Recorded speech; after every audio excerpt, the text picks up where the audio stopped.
honored to have your presence, sir, and we take this exciting step forward with you. Yes, we have created a platform that makes it easier for buyers to compare loan across multiple banks, understand their eligibility clearly, and even access preliminary legal insights on properties they are interested in. It is helpful for the builders to coordinate approvals across banks through a single point of contact, saving time, energy, and those endless follow-ups with the banks and other legalities. And it is also helpful to the landowners to unlock the full potential of their land through verified partnerships with the credible developers. And most importantly, to the buyers and investors, it gives the access to any bank to understand their desired loan eligibility, bank schemes, etc. This will be improving transparency and speeding up decision making in their buying process. All this while ensuring that customers feel supported and empowered at every step. This isn't just about digitizing the process, it's about streamlining the journey.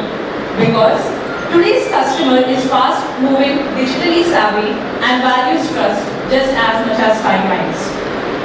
People want one place where everything makes sense, where the paperwork isn't a puzzle, and where every decision feels right.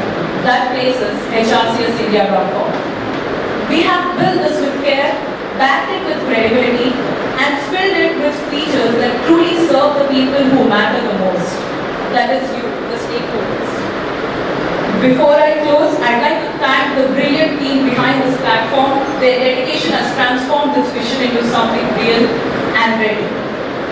And to our partners, that is builders, bankers, buyers, and landowners, thank you for the trust you have placed in us over the years.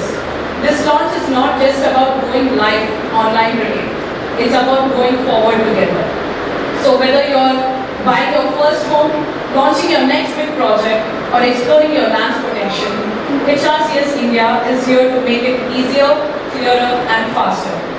I request Raghunath Sir to kindly step forward and inaugurate the official launch of hrcsindia.com by cutting the ribbon and unveiling the platform.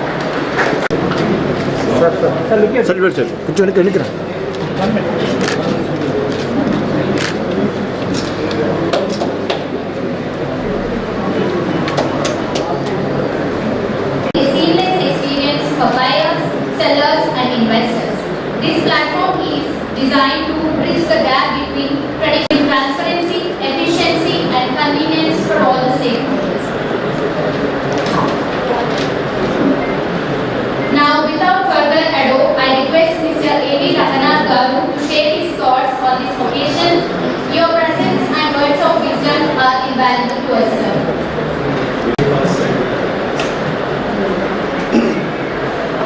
Good afternoon, everyone. Myself, Ashwardhan Reddy. నేను తెలుగులో మాట్లాడుతానండి. మొన్న 21 years నుంచి ఈ ఫీల్డ్లో ఉన్నానండి నేను. Thousands of పీపుల్స్కి loans ఇప్పించుంటాను, హండ్రెడ్స్లలో ప్రాపర్టీస్ కూడా సజెస్ట్ చేస్తుంటాను. డే 1 నుంచి కూడా మా అడ్వర్టైజ్మెంట్ ఎప్పుడు ఏం చెప్పేదంటే no extra commissions, only bank charges అని. 21 years బ్యాక్ కూడా ఆ విధంగానే పోయేవాళ్ళం. కాబట్టి క్రెడిబిలిటీ మంచిగా ఉంది, కస్టమర్స్ కూడా అలాగే వచ్చేవాళ్ళు. మాకు కస్టమర్ అండర్స్టాండ్ చేసుకునే వాళ్ళం వాట్ ఎగ్జాక్ట్లీ హీ వాంట్. ఇప్పుడు కూడా అదే చేస్తున్నాము. కానీ అప్పటికి ఇప్పటికీ ఒక స్తబ్దత ఉంది. మార్కెట్లో వచ్చిన మార్పులు అనుకోవచ్చు, ఎకనామిక్ స్లోడౌన్ అనుకోవచ్చు, లేదంటే ఇది ఏమున్నాయో తెలియదు. అంటే తెలంగాణ మూవ్మెంట్ చూసినాము, లేదా కరోనా టైంలో చూసినాము. అంతకంటే తక్కువ ఉంది మార్కెట్. విజిట్స్ అవుతున్నాయి, లీడ్ జనరేట్ అవుతుంది, కానీ డిసిషన్ తీసుకోలేకపోతున్నాం. ఏంటని కనీసం కొన్ని 200-300 పీపుల్తో మేము అడిగాము వాట్ ఈస్ ద ప్రాబ్లమ్ అని. ఎందుకోసం డైరెక్ట్ ఆన్సర్ లేదు అంటారు. దేనికి అంటే ఏ ప్రాపర్టీ కరెక్ట్ ఉందో లేదో అని. అప్పుడు దాంట్లో నుంచి ఏకైనా ఒకటి వచ్చిందండి, హౌసింగ్ రిక్వైర్మెంట్స్ కస్టమర్ సొల్యూషన్స్ అనేది పెట్టాలి. మనం ఓన్లీ డిఎస్ఏగా అంటే బ్యాంక్ డైరెక్ట్ సేల్స్ ఏజెన్సీగా ఒక ప్రాపర్టీ అడ్వైజర్ కాకుండా కస్టమర్స్ ని ఒక పొజిషన్ అంటే ఒక లీగల్ దాంట్లో వాళ్ళకి నమ్మకాన్ని కలిగించాలి అంటే ఏం చేయాలని అనుకున్నప్పుడు ఒక 5 బ్యాంకులలో ఏ ప్రాజెక్ట్ అయినా కానీ అప్రూవల్ చేయించి పెడితే ఆ బ్యాంకు ఆ పర్టికులర్ ప్రాజెక్టు 5 బ్యాంకుల్లో అప్రూవ్ అయి ఉంటుంది కాబట్టి ఎస్టిమేట్ ప్రాపర్టీ అనేది ఒక మైలురాయి లాగా చూపించవచ్చు అనే ఆలోచన వచ్చి సో ప్రాజెక్ట్ ఓనర్స్ని ప్రాజెక్ట్ బిల్డర్స్ని మేము ఏపీఎస్ చేసుకోమని అడుగుతున్నాం. ఆ ప్రాజెక్ట్స్ మాత్రం ప్రజెంట్ చేసుకుంటూ ముందుకు వెళ్తున్నాం. కస్టమర్కి కూడా కంపారిజన్ ఇస్తున్నాము, ఫ్రీ కంపారిజన్, ఫ్రీ ప్రాపర్టీ చూపిస్తున్నాము. సో ఇక్కడ వాళ్ళకి అగ్రగ చేసి సేల్స్ ఏమైనా పెంచవచ్చు అనే ఆలోచన కూడా వచ్చిందంటే దానివల్ల ఏదైనా దొరుకుతుందేమో అనుకుంటున్నాను. ఇది కరెక్ట్ కాదో మా ప్రయత్నం సక్సెస్ అయితే అది కరెక్ట్ అనిపిస్తుంది. దాని ప్రకారంగా ముందుకు వెళ్తున్నాం sir. This is about it sir.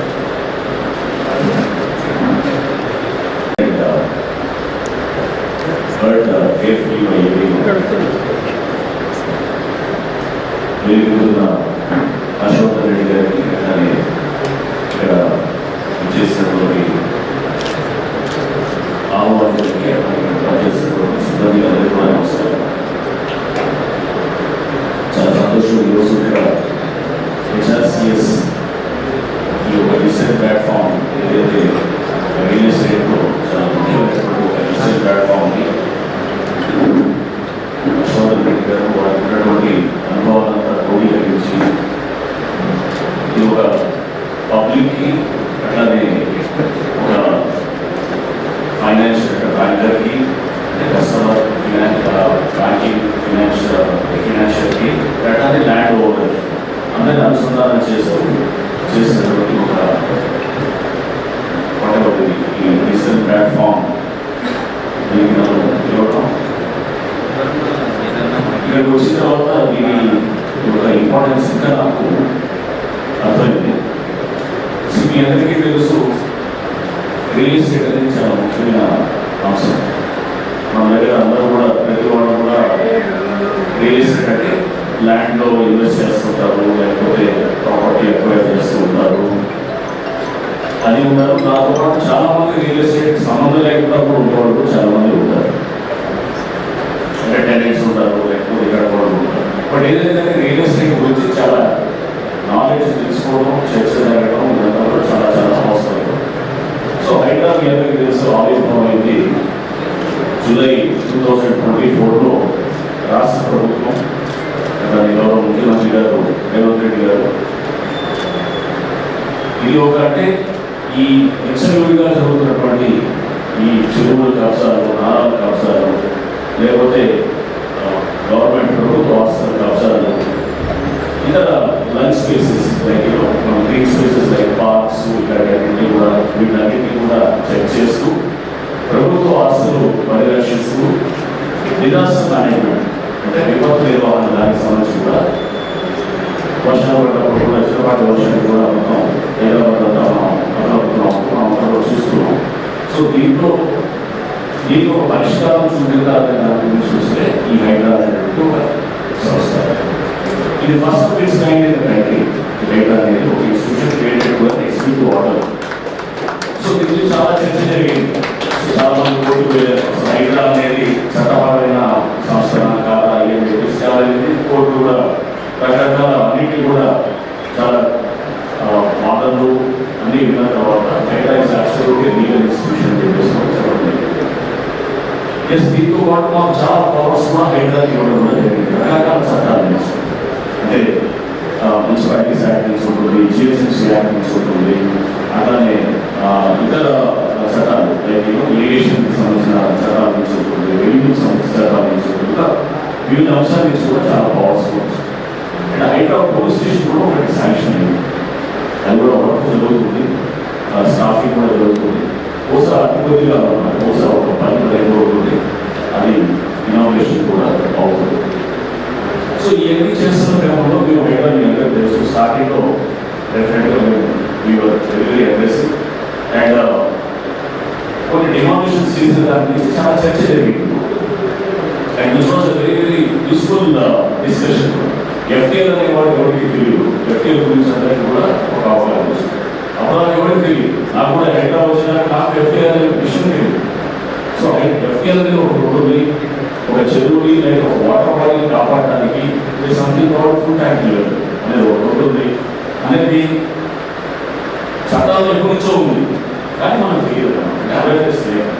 చట్టాలు కొత్తగా వచ్చినాయి కదా, ఇరిగేషన్ యాక్ట్లో ఉంది, బిల్డింగ్ రూల్స్ 2012లో ఉన్నాయి, ప్రతి దగ్గర కూడా ఉన్నాయి. కానీ మనకి తెలియక దీని గురించి చాలా చోట్ల మనం పొరపాటు చేయడం కూడా తెలియదు. అంటే అందరూ నెక్స్ట్ ఇదే కాకుండా ప్రభుత్వ ఆస్తుల గురించి కూడా మనందరికీ చాలా మందికి తెలుసు.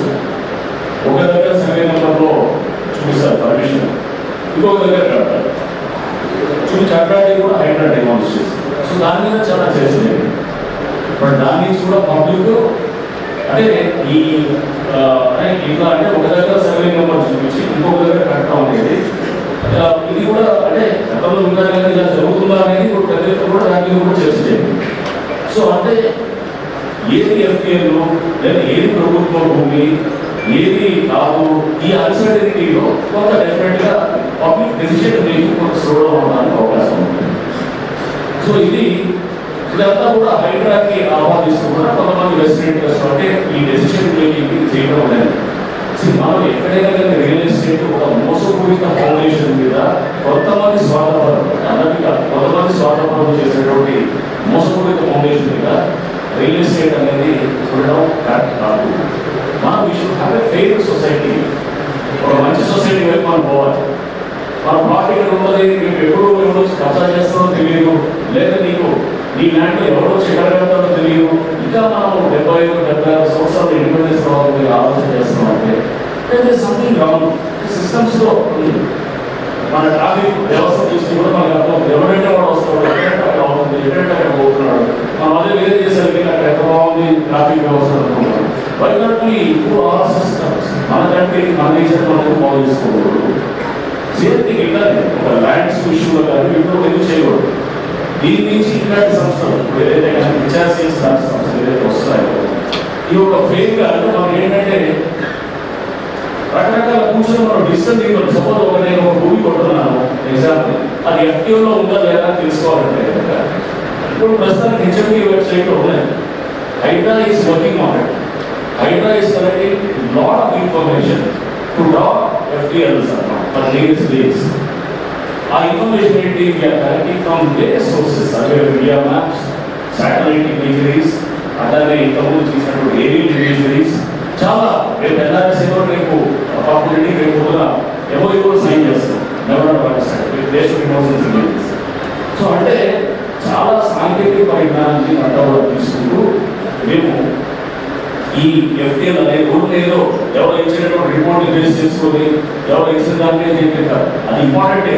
కానీ దానికి క్రాస్ చెక్ మెకానిజం దాన్ని ఇచ్చేటప్పుడు కరెక్ట్గా ఇచ్చారా లేదా సిస్టమ్ అంటే మనకి హౌ సిస్టమ్స్ వర్క్. సో కొన్ని ఎవరో కొంతమంది చేసిన పొరపాటు అందరినీ ఆపాదించేటువంటి పరిస్థితి వచ్చింది. ఎవరో కలిసి తప్పు చేస్తారు, అందరికీ ఇది ఏదో తేడా ఉంది అనేటువంటి అలా ఉండాల్సిన అవసరం లేకుండా సిస్టమ్ని ప్రాపర్గా తయారు చేస్తూ ఒక ఎఫ్టీఎల్ ప్రాపర్గా డిమార్కెట్ చేస్తూ మన వెబ్సైట్లో పెట్టి రేపు నేను ఈ ప్లేస్లో తీసుకుంటే కనుక నేను చెరువు ఎఫ్టీఎల్లో ఉన్నానా లేదా బఫర్లో ఉన్నానా లేదా నేను సేఫ్లో ఉన్నానా అని తెలుసుకునేటువంటి విధంగా మా ప్రయత్నం కూడా మా ఇదంతా కూడా జరుగుతుంది. మా ఎక్సైజ్ అంతా కూడా సిటిజన్కి అంటే ఒక మనిషికి ఒక సామాన్యుడికి అతనికి మనం చేసేటువంటి ప్రభుత్వం నుంచి ఇచ్చేటువంటి సర్వీస్ ఏదైతుందో అతనికి ఒక డెసిషన్ తీసుకోవడానికి ఒక ఎందుకంటే ఇల్లు కొనడం లేదా స్థలం కొనడం అనేది సామాన్య విషయం కాదు. మనం ఒక ఇప్పుడు ఇందాక చూస్తాం ప్రాపర్టీ మ్యాచ్ మేకింగ్ అంటాం. ప్రాపర్టీ తీసుకున్నప్పుడు మ్యాచ్ మేకింగ్ ఒక అమ్మాయి అబ్బాయి పెళ్లి చేసేటప్పుడు మనం చూసాం మ్యాట్రిమోనియల్ మ్యాచ్ మేకింగ్ చూసాం. ఎంత జాగ్రత్తలు తీసుకునేవాడు, పిల్లవాడు ఎట్లాడేవాడు లేదా అమ్మాయి ఎట్లాంటిది, వాళ్ళ బ్యాక్గ్రౌండ్ ఏంటి, ఇది జాగ్రత్తలు తీసుకుంటాం లేదా. అట్లా ఒక ఇల్లు కొనాలంటే కనుక మన లైఫ్ టైం డ్రీమ్ అది ఒక ఇల్లు అనేది. జీవితాంతం ఒక ఇల్లు కొనాలని చూస్తాం, జీవితాంతం వెచ్చించి ఒక ప్లాట్ పెట్టుకోవాలని చూస్తాం, ఆ ప్లాట్ పిల్లలకి ఇవ్వాలని చూస్తాం. అంటే నీ భవిష్యత్తుని నువ్వు ముందు ఒక 20 ఏళ్ళు 25 ఏళ్ళు ముందే నువ్వు తయారు చేసుకుంటూ పోతున్న దారి అన్నమాట అదంతా.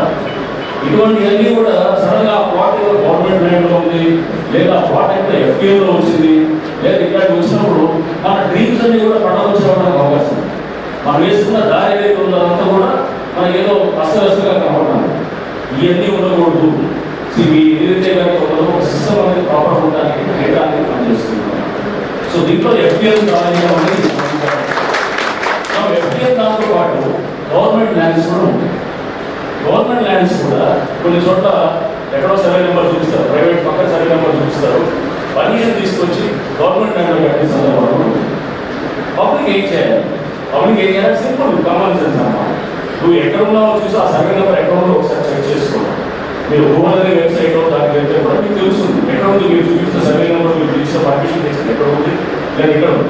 సో మేము కూడా దాని గురించి చాలా చేయాలని కూడా మేము రెవెన్యూ డిపార్ట్మెంట్ కూడా వర్క్ చేసి మీరు కమౌట్ అయితే ఒక ఇంపార్టెంట్ టూల్ లాంటి తీసుకొచ్చి పబ్లిక్ ఒక డెసిషన్ మేకింగ్లో ఒక చేయడానికి కూడా ఒక అంటే రేపు మోసపోకూడదు అనేటటువంటి ఎవరో కొంతమంది కబ్జాగా చేసేదానికి దానికి అందరూ కూడా బలవాల్సిన అవసరం లేదు. సో ఈ విధంగా అంటే మీరు try to work for more transparent system, fair system, and where citizen can make a necessary decision తీసుకొని నా జీవితం అంతా నేను పెట్టి ఒక ఆస్తి లేకుండా ఈ దిశగా హైడ్రా పనిచేస్తున్నాము. So that was the intent of the government, that was the object that was given to HYDRAA, that was the objective with which HYDRAA has been floated. సో ఇది మనం ఎన్ని అంటే మాకు ఇచ్చిన లక్ష్యాలు, మాకు ఇచ్చినటువంటి మా నుంచి ఎక్స్పెక్ట్ చేస్తుంది ఇది అనేది కూడా కొంచెం స్పష్టంగా మీ అందరూ కూడా చెప్పదలుచుకున్నాం. రియల్ ఎస్టేట్ స్తబ్దత గురించి చెప్తున్నారు, హైడ్రా కాపాడిస్తున్నారు.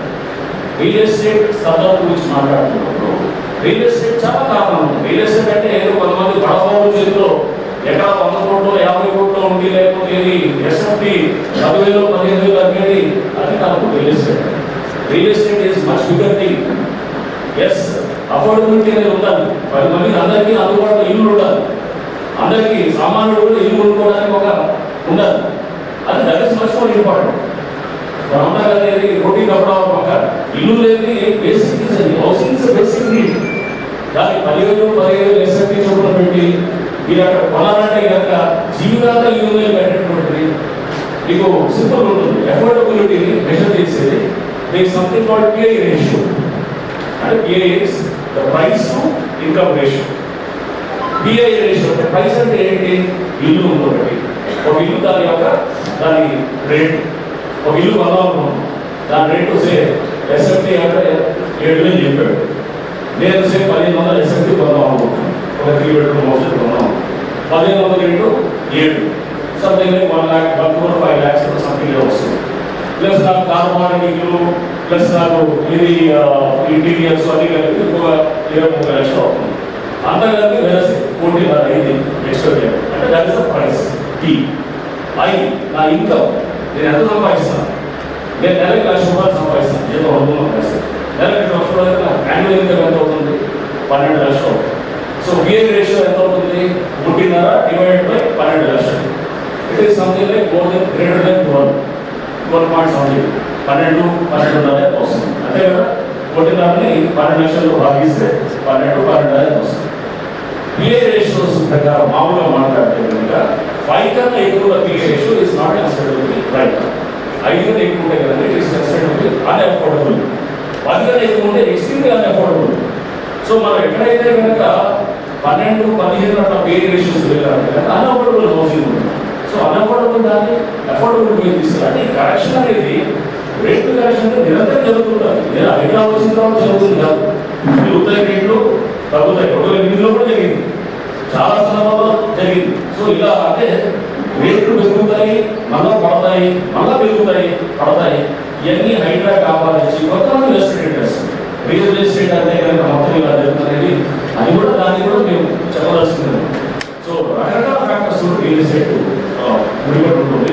అఫోర్డబిలిటీ పెంచాలి, అందరికి హౌసింగ్ తీసుకురావాలి, అందరికి కూడా అందుబాటులో ఇల్లు ఉండేటట్టు చేయాలి. ఇప్పుడు మారుతున్న పరిస్థితులు మనం చూస్తున్నాం.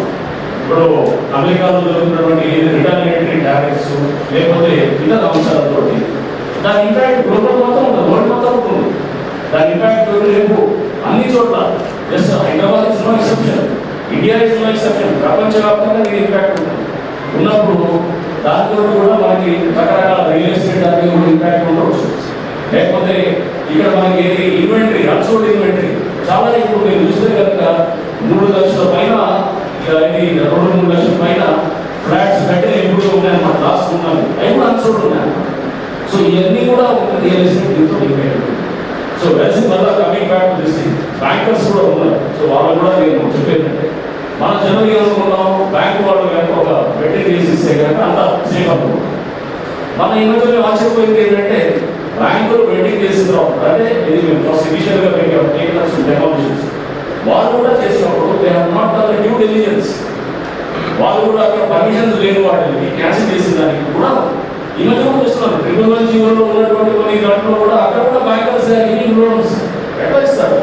111 జీవోలో హౌసింగ్ అనేది లేకపోతే ఇది లేనప్పుడు, అంటే దానికి ఏదో ఒక పెద్ద ఇది అన్నప్పుడు, అక్కడ బిల్డింగ్ పర్మిషన్ లేనప్పుడు మనం అంటే దానికి పరిమితుల్లో ఉంటున్నాం. ఇవన్నీ కూడా బ్యాంకర్ అంటే ప్రతి వాడు ఈ ప్లేయర్స్ అందరూ కూడా they have to do due diligence. Rules ఉన్నాయి, రూల్స్ ఆఫ్ ది గేమ్ ఉన్నాయి. రూల్స్ ఆఫ్ ది గేమ్ అందరూ మనం ఆశిస్తే కనుక అందరూ పాటిస్తే వినాలి వెరీ గుడ్ సొసైటీ. సో ఇది ఏంటి, ఒక ఇవ్వకూడదు దగ్గర ఇవ్వకూడదు. గవర్నమెంట్ ల్యాండ్లో ఎవడో బిల్డింగ్ కడుతున్నాడు, వాడు పట్టదారులో పర్మిషన్ తీసుకుంటాడు. దాన్ని అది అక్కడ పర్మిషన్ ఉంటే క్యాన్సిల్ చేయించాలి. దానికి లోన్ ఇవ్వడం అనేది దాన్ని మనం అంటే ఈ సిస్టమ్స్ అన్ని కూడా డెఫినెట్గా ఐ థింక్ హెచ్ఆర్సిఎస్ అనేటటువంటి ఇట్లాంటి ప్లాట్ఫామ్స్ ద్వారా కరెక్షన్ అవుతాయి. అది తెలుస్తుంది ఎక్కడ కట్టకూడదు, ఎక్కడ కట్టాలి, ఎక్కడ ప్రాబ్లం ఉంది, ఎక్కడ ప్రాబ్లం లేదు, కొంతవరకు తెలియడానికి అవకాశం. ఇంకా మనకి వెళ్ళే కొద్ది కూడా చాలా చోట్ల నాకు ఒక సింపుల్, నాకు ఒక చిన్న ఒక ఫ్రెండ్ చెప్పాడు. ఎప్పుడో ప్రాపర్టీ కొందామని చెప్పేసి బెంగళూరుకి వెళ్ళాను. నేను వెళ్తే అక్కడ ప్రాపర్టీ చూసాము. అంతా మేము ఆల్రెడీ అంతా ఒక టోకెన్ అడ్వాన్స్ ఇచ్చాము. టోకెన్ అడ్వాన్స్ ఇచ్చిన తర్వాత ఒక 5 లక్షలు 2 లక్షలు టోకెన్ అడ్వాన్స్ ఇచ్చారంట. ఇచ్చిన తర్వాత సో పేపర్స్ కూడా తీసుకున్నాం. పేపర్ తీసుకున్న తర్వాత వెడ్డింగ్ ఇచ్చాం. ఇద్దరికి వెడ్డింగ్ ఇచ్చాం. ఇద్దరు లీగల్ టీమ్స్, ఎవరో రిటైర్డ్ తహసీల్దార్ ఎవరు ఇచ్చారంట, ఇంకొక అతను ఎవరో అడ్వకేట్ ఎవరు వచ్చారు.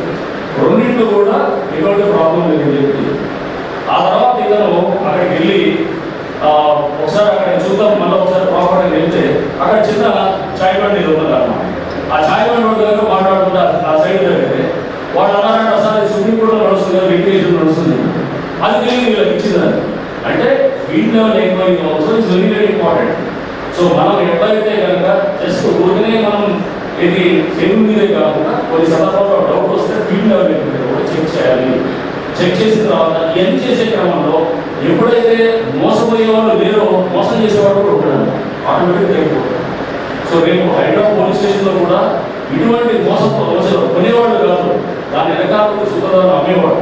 ఒక చెరువులో సపోజ్ ఎవరో ఇల్లు పెట్టి అమ్ముతున్నాడు, కొనవాడు అసలు ఆ వెనకాల నుండి పనిచేసి ఎవరైతే చెరువులో ప్లాట్లు నిర్మాణం చేసి తీసుకొచ్చిన వాడు అటువంటి వాళ్ళని నేను start possibility or government lands అంటే పీపుల్ బిహైండ్ ఇట్ సూత్రధారులను చూస్తాం.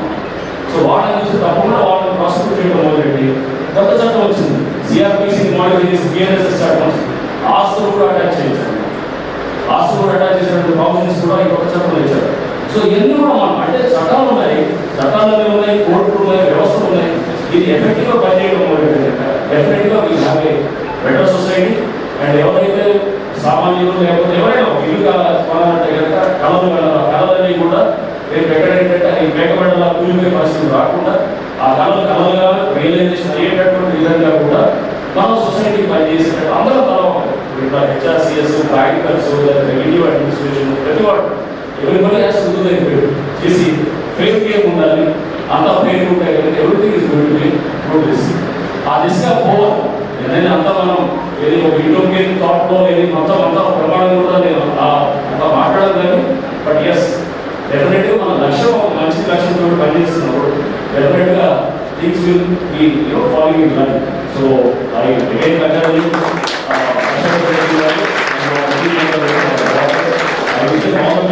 అండ్ ఇలాంటి వాళ్ళకి ఎవరికైనా కానీ కూడా హైడ్రా విల్ గివ్ నీకు తప్పకుండా సపోర్ట్ ఇస్తుంది. ఒక మంచి ఉద్దేశం కోసం, మంచి ఉద్దేశం కోసం, ఇంటెగ్రిటీ ఉంటే ఎవరికైనా కానీ కూడా హైడ్రా విల్ డెఫినెట్లీ సపోర్ట్. మన దురుద్దేశాలు లేకుండా బోనఫైడ్ ఇంటెన్షన్స్ తోటి పనిచేస్తూ ప్రజలకు మంచి చేయాలనుకునే వాటిని always Hydraa will be there and will and I thank once again HRCS and Ashwin Reddy garu for inviting me today to this function. Thank you. Good afternoon అండి. ఇప్పుడే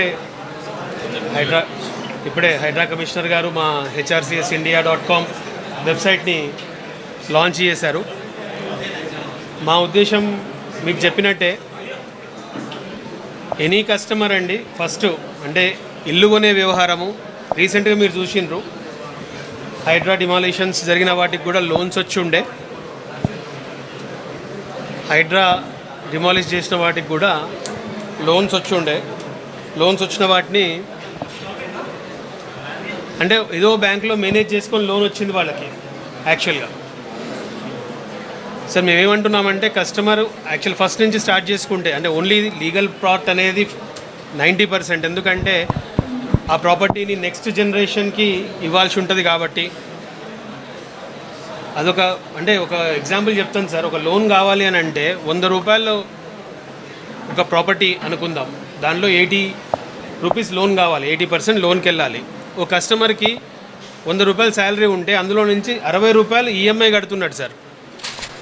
ఈఎంఐ కట్టినాకనే, ఈఎంఐ పోయినాకనే మిగిలిన దాని మీద బతుకుతున్నాడండి. అది 15 ఏళ్ళు, 20 ఏళ్ళు, 25 ఏళ్ళు, 30 ఏళ్ళు ఈఎంఐ అండి.